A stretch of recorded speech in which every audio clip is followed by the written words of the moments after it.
Ya, selamat siang Tribuners, kembali lagi bersama saya Betami Sutra, reporter tribunbengkulu.com. Saat ini kita sedang berada di salah satu masjid yang cukup ikonik di kota Bengkulu, yaitu Masjid Jami ini Tribuners. Di mana Masjid Jami ini sendiri merupakan masjid yang direnovasi langsung oleh presiden pertama kita, yaitu Insinyur Soekarno, pada saat masa pengasingannya di tahun 1938 sampai 1942. Bagaimana bentuk dan keunikannya, mari kita saksikan ke dalam.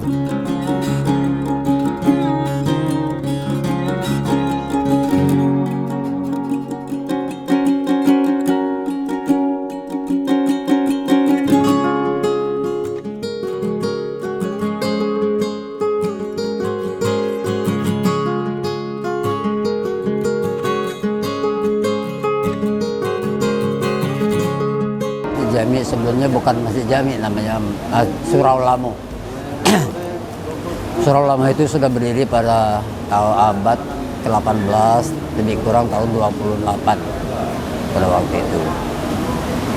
Bentuknya juga kecil, tinggi dari ini, dan juga itu maklumlah semi permanen dibangun pada zaman nenek moyang kita dulu. Tempat umat Islam seputaran lingkungan ini untuk melakukan ibadah berjemaah. Pada tahun berganti, pada tahun masih pada penjajahan, itu kita salah satu putra daerah yang terbaik di Indonesia, yaitu Bung Karno. Kebetulan diasingkan ke Bengkulu pada tahun 38. Pada waktu itu Bung Karno sendiri banyak mempunyai kreasi kreatif dan juga orangnya memang sangat jenius dalam memikirkan ke depan baik pribadi maupun negara dan bangsa ini. Kenapa pada waktu itu setiap sore di masjid di surau ini dulu, setiap maghrib ibu-ibu melantunkan ayat suci Al-Quran. Pada waktu itu Bung Karno sering jalan-jalan sore, duduk istirahat di depannya di rumah-rumah tinggi, dia mendengarkan ayat-ayat suci Al-Quran pada waktu itu. Sedangkan Bung Karno sendiri belum mempunyai pegangan kepercayaan atau agama. Dia tersentuh pada waktu itu dan juga ingin pendekatan terhadap remaja-remaja Bengkulu pada waktu itu. Dia rembuk dengan pemuka-pemuka lingkungan ini dulu. Timbullah ide beliau untuk lebih mendekatkan diri kepada lingkungan di sini. Dia merencanakan ingin merenovasi masjid surau ini supaya lebih cantik pada waktu itu. Hasil membakar para orang-orang dulu, terjadilah suatu kesepakatan masjid surau yang lama itu direnovasi. Lebih kurang pada tahun 38 itu berlanjut, selesainya Masjid Jami direnovasi pada tahun 42. Kita masih dijajah. Dan juga tidak segampang itu yang kita bicarakan. 4 tahun dalam proses membangun tersebut sudah pasti banyak kendala, hambatan yang ditemukan oleh para sesepuh kita dulu. Contohnya masalah keuangan. Masjid Jami ini kan dibangun oleh swadana dan swadaya masyarakat. Nah, terbentuknya pada waktu itu Bung Karno sendiri tidak tertutup pikiran beliau untuk menggalang dana untuk menyelesaikan pembangunan masjid ini. Oleh karena itu pada waktu itu Bung Karno membentuk suatu sanggar budaya, kalau nggak salah namanya itu Monte Carlo, untuk menggalang dana ke daerah-daerah. Kemudian berangkatlah Bung Karno membuat grup tersebut ke Kabupaten Rejang Lebong, Kabupaten Bengkulu Selatan dengan niat yang suci untuk menyelesaikan pembangunan masjid ini. Alhamdulillah pada tahun 42 Masjid Jami selesai dibangun, digantilah namanya dengan Masjid Jami, sebelumnya Surau Lamo. Ya, Surau Lamo tersebut tidak juga dihilangkan begitu saja.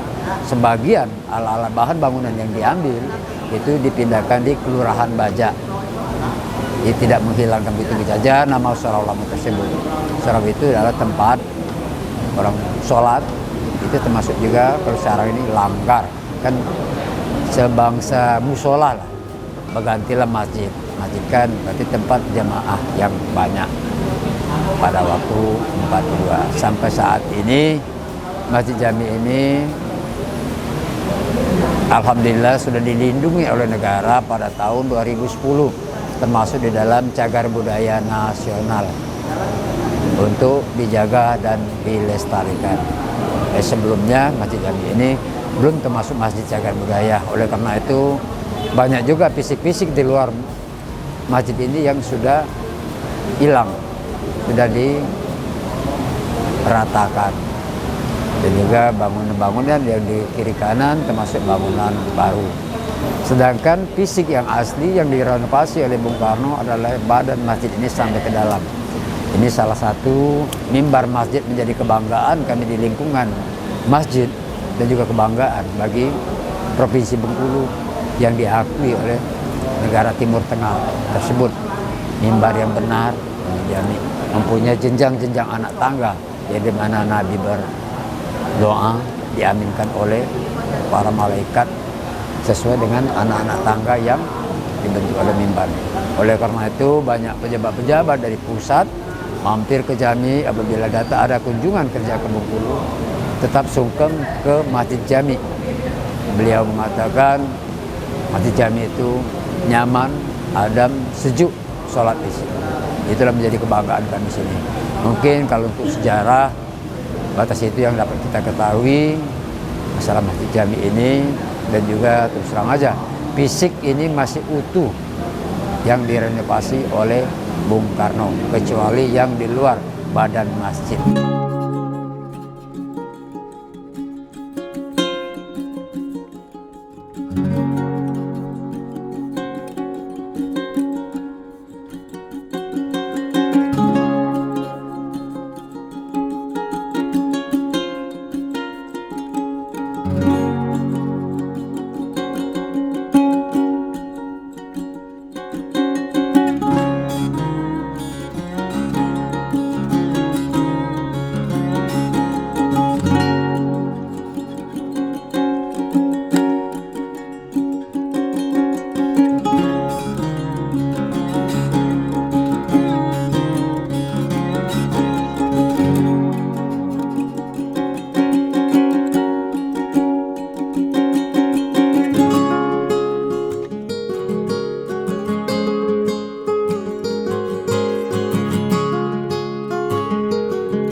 Ya Tribuners, itulah tadi liputan kita terkait dengan sejarah dan juga penampakan dari Masjid Jami Bengkulu yang merupakan peninggalan dari presiden pertama kita yaitu Pak Bung Karno ataupun Insinyur Soekarno.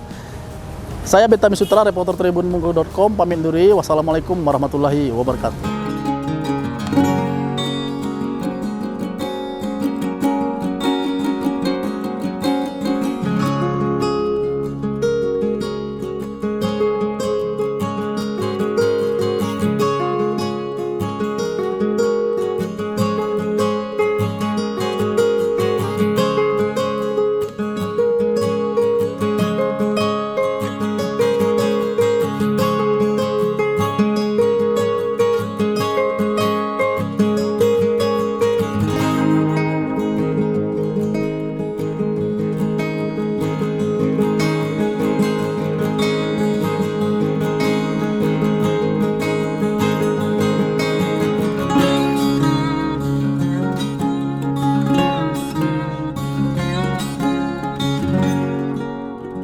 Terima kasih sudah nonton.